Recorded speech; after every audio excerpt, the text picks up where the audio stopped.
অঙ্গভঙ্গি দেখে মানুষের মন বোঝার 13টি উপায়। চারপাশের মানুষগুলো আপনার সঙ্গে কেমন আচরণ করছে তা বুঝতে হলে তাদের বডি ল্যাঙ্গুয়েজ বুঝতে হবে। ইউএলসি এর প্রফেসর আলবার্ট মেহরাবিন বলেন, আপনার মনে যা আছে তার 55% বোঝা যায় অঙ্গভঙ্গি থেকে, 38% প্রকাশ পায় কণ্ঠ থেকে এবং 7% বোঝা যায় ভাষার ব্যবহারে। মেকি হাসি বুঝতে চোখে তাকান। আন্তরিক হাসিতে চোখের নিচে কুঞ্চিত হয়, আর লোক দেখানো মেকি হাসির সময় চোখের নিচে কোনো ভাঁজ পড়ে না। কাজেই কেউ আপনাকে দেখে হাসলে চোখের ভাব দেখে বুঝবেন সত্যি তিনি হাসছেন কিনা। ভ্রু উপরের দিকে উঠানো অস্থির লক্ষণ। চোখের উপরের ভ্রু আমরা প্রায় উপরের দিকে তুলি। সাধারণত দুশ্চিন্তা, চমক, অস্বস্তি এবং ভয়ের কারণে মানুষ এমন করে। কণ্ঠের উঠানামায় আগ্রহের প্রকাশ। কেউ কথা বলার সময় কণ্ঠ থেকে হঠাৎ জোরে বা আস্তে শব্দ বেরুলে বুঝতে হবে বিষয়টি নিয়ে তিনি আগ্রহী। সাইকোলজির এর প্রতিবেদনে জানানো হয়, আগ্রহের উদ্রেক করে এমন বিষয় উপস্থাপন হলে মেয়েদের কণ্ঠ আরও তীক্ষ্ণ এবং ছেলেদের কণ্ঠ কিছুটা নিচু হয়ে আসে। দুজন দুজনের আয়না হয়ে ওঠেন। দুজন মানুষ মনোযোগের সঙ্গে কথা বলতে থাকলে তাদের একজনের আচরণ অন্যজন অনুকরণ করেন। যেমন কথা বলতে বলতে বন্ধু তার পায়ের ওপর পা রাখলে আপনিও পায়ের ওপর পা রাখবেন। এর অর্থ আপনাদের মধ্যে আন্তঃযোগাযোগ তৈরি হয়েছে, জানান পজিটিভ সাইকোলজিস্ট বারবারা ফ্রেডরিকসন। ইতিবাচক নেতিবাচক দুই বোঝা যায় চোখে চোখ রাখা। কারো চোখে চোখ রাখলে দেহে তার উত্তেজনা ছড়িয়ে যায়, তবে তার নেতিবাচক না ইতিবাচক তা নির্ভর করে পরিস্থিতি এবং যারা চোখে চোখ রাখছেন তাদের উপর। কথা বলেন ক্লেয়ারমন্ট ম্যাককেনা কলেজের অর্গানাইজেশনাল সাইকোলজিস্ট রোনাল্ড ই রিজিও। দুই প্রতিদ্বন্দ্বী পরস্পরের মধ্যে চোখ রাখার অর্থ ভয় ও চ্যালেঞ্জ ছুড়ে দেওয়া, আবার প্রেমিক প্রেমিকার চোখে চোখ রাখার অর্থ ভালোবাসা আদান প্রদান। অতিরিক্ত সময় চোখে চোখ রাখা মিথ্যার লক্ষণ।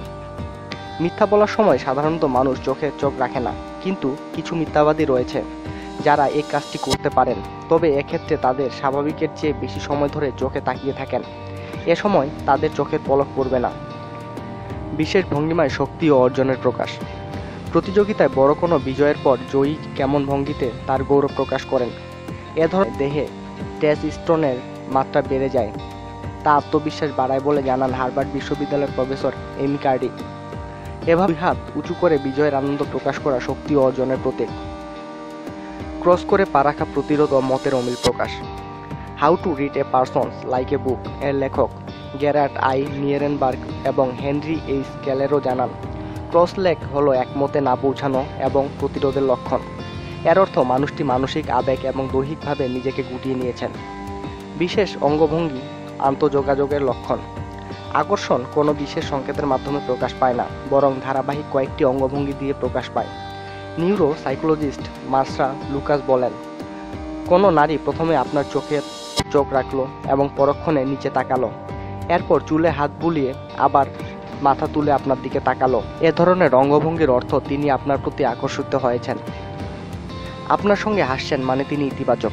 কেউ আপনার হাসিতে নিজেও হেসে লুটোপুটি খাচ্ছেন, এর অর্থ তিনি আপনার প্রতি আগ্রহী। এভলিউশনারি সাইকোলজিস্টরা বলেন, মানুষের মানবিক সম্পর্কের উন্নয়নে হাসি অন্যতম সেরা ভূমিকা পালন করে। পাশাপাশি পারস্পরিক আন্তরিকতা এবং সম্পর্ক স্থাপনের ইচ্ছাশক্তি প্রকাশ পায় হাসির মাধ্যমে।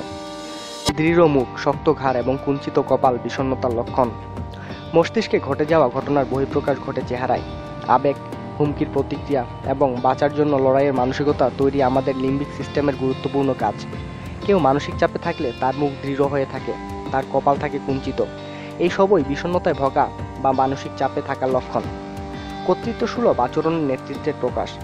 যখন মানুষ নিজেদের কোনো বা দলের বা পক্ষে নেতা হিসেবে ভাবতে শুরু করেন বা নেতার আসনে বসেন, তখন তিনি তার আচরণে নেতার ভাব প্রকাশ করেন। তাদের লক্ষণীয় অঙ্গভঙ্গি, অকপটে কথা বলে, হাত উঁচিয়ে বা বিশেষ ভঙ্গিতে কিছু বলা ইত্যাদি দিয়ে তাদের কর্তৃত্ব প্রকাশ পায়। কম্পনশীল মনের প্রকাশ ঘটে পা কাঁপার মাধ্যমে। ইউনিভার্সিটি অব মাসাচুসেটসের প্রফেসর সুসান হুইটবর্ন বলেন, দেহের সবচেয়ে বড় অংশটি হলো আপনার পা। মনে অতিমাত্রায় দুশ্চিন্তা, অস্বস্তি এবং ভয় থাকলে পা কাঁপতে পারে। এ সম্পর্কে আরও বিস্তারিত জানার জন্য আমাদের সঙ্গেই থাকুন আর সাবস্ক্রাইব করুন।